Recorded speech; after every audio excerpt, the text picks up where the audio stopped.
Cultures around the world all share their history in similar ways. They pass down their history and knowledge orally by reciting songs and stories.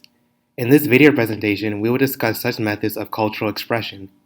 Our main example will be the album Khassam. Topics that we will cover include its cultural significance, portrayal of issues pertaining to indigenous Nepali people, and philosophical aspects.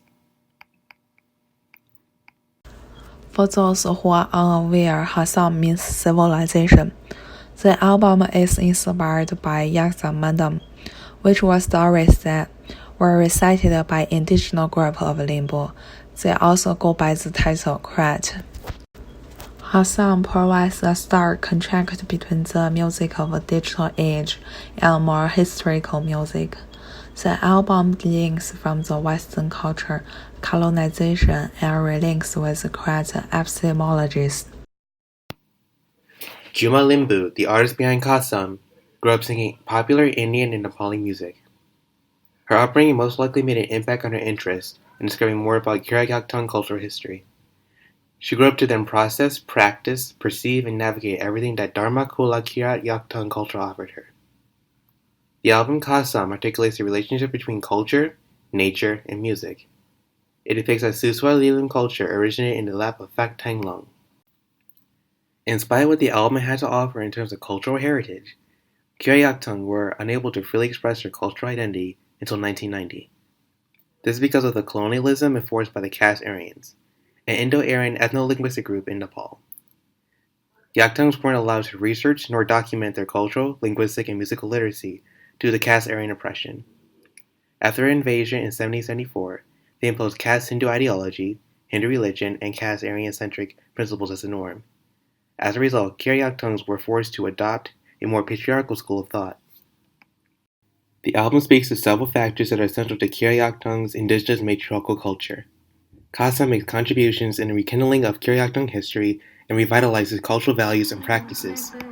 The first track that we will showcase is Shriti Madam, which is a creation story. The song was passed down from generation to generation through ritual act and recitation. The song depicts how human evolution occurred. In Juma's performance, she opened up with this section without any modern instrument. That gave us a picture of nature before the evolution. Then she plays Live like Magina did to introduce the forming process of Kirat community. The next track is Samoa, a Madam, as another track on evolution. This one focuses more on the development of the human mind. So this part demonstrates that in Kirat culture, people know the bad spirit will hurt humans and the bad spirits should not live with humans. Compared with most other cultures, Kirat culture will not kill or destroy the bad spirit. Instead, they will request the bad spirit to live and stay where they belong to. First, they will humbly request the bad spirit to leave. However, if the bad spirits still stay, they will chase the bad spirit to let them go back to their region. That also shows the equal thought in Kirat culture. Everything is equal, no matter what he is, good or bad. The third song is Marine Sankma. This song has much sadder tone than the others. Its inspiration is nature itself. Compared to Shriti Madam's recitational style, Marine Sankma is more melodious. In this process, it introduces how does the world looks like, and then lives started to build their own communities, which includes Kirat. Then humans will pass away anyway. No one can live forever. People in Kirat also has emotion. They will cry when their close relatives, friends leave the world. This series of music describes an entire cycle of Kirat culture. And Hakpara melody, the fourth track, is much more classical. Unlike the other tracks, it is much more difficult to learn. Hakpara is the most popular and formal classical song in Kirat culture. There is a story behind the song. There is a place called Machalam, which is a hill. youngster and lovers meet there on the hill. A young man who called Sam is believed to introduce this song on the Matchlam. This song's content is in perfect linear order, such as the creator of the universe, creative creatures, and other respectively. Thereafter, it includes society, civilization, and social practice. This song is pretty hard for young people to learn since the formal and allied language in this song is barely used in normal life. So if a person can sing Hakbra, that will indicate that a person is a really master of crack music. In track 5, Jahama Limbo introduces Palek Palam in Palek Palam melody. This is an old Palam melody that was popular hundreds of years ago in Fadab agents. Limbu 1. The next song is Kamba Pala Samlo, which is sung during the Kamba yearling dance. It has a much slower rhythm than the other songs. In track 6, Jahama Limbo introduces charcoal parliaments that has been sung in the charcoal Lambourne region for centuries. The last track is Duncan Palam Samlos, which is usually sung when doing normal chores or was during the Dunk Akma dance. Track 7 includes Tamak Hold Parliament, which generated during Krayakchen Chamarko civilization. The Tamak Parliament Samlo was very popular and still popular. Some of the telling of Yamawe are also included in Lambu traditional music with social stories, dreams, and everyday life. There has been a rich tradition of Lambu singing their folk songs. In short, with Yaku communities, they have diverse Palamongan theories, philosophy, and practice that theoretically and practically that truth is impossible without Monjan as is Manham that embody Sawa Yat Han and Suwa Lim. Epistemology is Maham that penetrates all performance-based histories and reformulated truths. Last but not least, we will cover the Karachi Native Americans. There are one indigenous people in the United States. In addition, Karachi language is part of Iroquois language group. So before the 19th century, polygamy was very common in the Karachi community, especially by elite men. So as a matrilineal society, Karachi women were expected to be a strong member of their community. So in other words, women control the property and their dwellings. And their children were born under the mother's clan.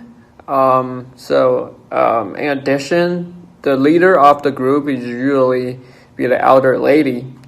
So as custom, a married couple lives with the near woman's family, so she can be aided by her female relatives.